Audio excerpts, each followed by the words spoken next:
नमस्कार दोस्तों। दुनिया में वैसे तो हर पल कोई ना कोई संकट मंडराता रहता है, लेकिन जब से कोरोना आया है बस सभी ओर इसी का कोहराम देखने को मिल रहा है। भारत में कोरोना की दूसरी लहर की सुनामी देखने को मिली थी और अब केरल ही नहीं बल्कि उसके पड़ोसी राज्यों में भी पिछले कुछ दिनों से कोरोना के मामले बढ़ते जा रहे हैं। लिहाजा इसकी हर जानकारी आपके लिए बेहद जरूरी है और इस वीडियो में आपको न केवल कोरोना की पूरी जानकारी मिलेगी बल्कि आप इससे जुड़े रिसर्च से भी रूबरू होंगे। 6 दिन बाद कोरोना पर आई बड़ी गुड न्यूज। केरल में भी लॉकडाउन का दिखा असर।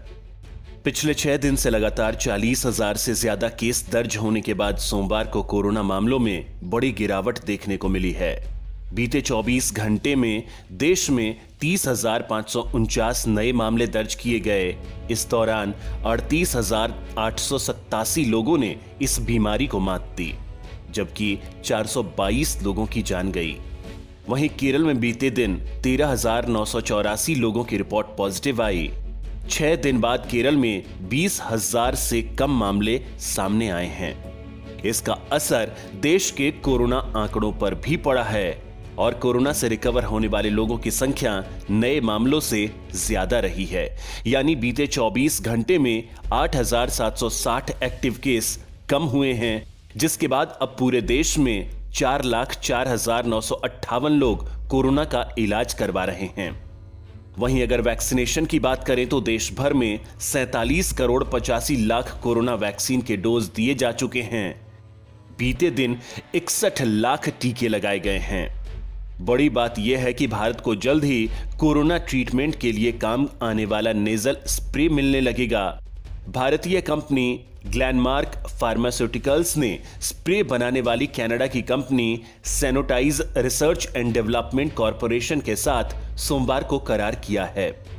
कंपनी अब भारत के अलावा Singapore, Malaysia, Hong Kong, Taiwan, Nepal, Brunei, Cambodia, Laos, Myanmar, Vietnam, Sri Lanka सहित एशिया के कई देशों में स्प्रे सप्लाई करने का काम करेगी।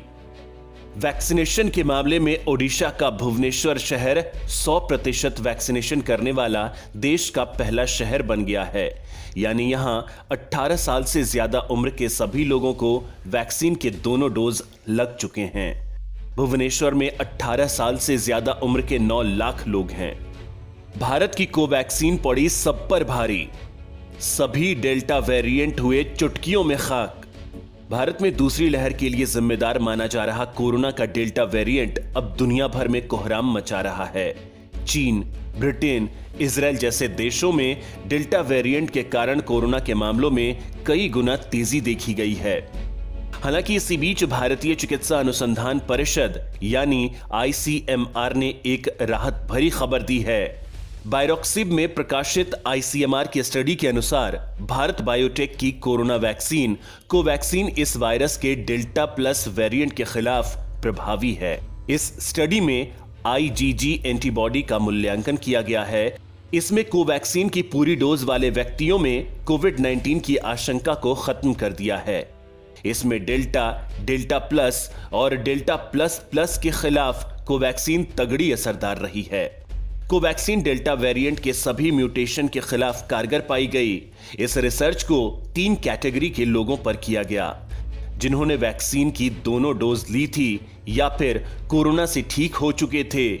इतना ही नहीं, ब्रेक थ्रू केस यानी ऐसे मामले जिसमें वैक्सीन की दूसरी डोज लगने के 14 दिनों के बाद किसी शख्स को कोरोना संक्रमण हुआ हो, उनको भी इसमें शामिल किया गया। ICMR के स्टडी के नतीजे इसलिए उत्साहजनक माने जा रहे हैं क्योंकि भारत के वैक्सीनेशन कार्यक्रम में कोवैक्सीन की एक अहम भूमिका है। भारत बायोटेक के मुताबिक इस वैक्सीन का फाइनल ट्रायल 25,800 लोगों पर किया गया था। इसमें यह देखा गया कि कोरोना के खिलाफ यह वैक्सीन कितना बचाव करती है। इससे पहले अमेरिका के top health research institute national institute of health ने बताया था कि कोवैक्सीन अल्फा और डेल्टा वेरिएंट पर भी असर दिखाती है। आने वाले कुछ हफ्तों में भारत बायोटेक की इस वैक्सीन का उत्पादन बढ़ाकर प्रति महीने 7 से 10 करोड़ डोज करने का लक्ष्य है। वहीं कोवैक्सीन की अंतर्राष्ट्रीय मान्यता बढ़ाने के लिए बांग्लादेश में क्लिनिकल ट्रायल किए जा सकते हैं। वहीं 18 जुलाई को ट्रायल की मंजूरी दी गई थी।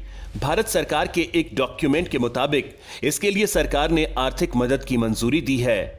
भारत सरकार ने अपने विदेशी दूतावासों के जरिए वैक्सीन के ट्रायल की सुविधा मुहैया कराई है।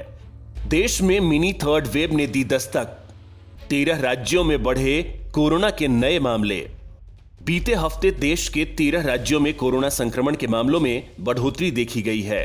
इन राज्यों में केवल तमिलनाडु ही ऐसा राज्य है जहां संक्रमण के मामलों में कोई बदलाव नहीं हुआ है। उत्तर भारत के पहाड़ी राज्यों में भी 26 जुलाई से 1 अगस्त तक के हफ्ते के बीच पिछले सप्ताह की तुलना में नए मामलों में बढ़ोतरी देखी गई है।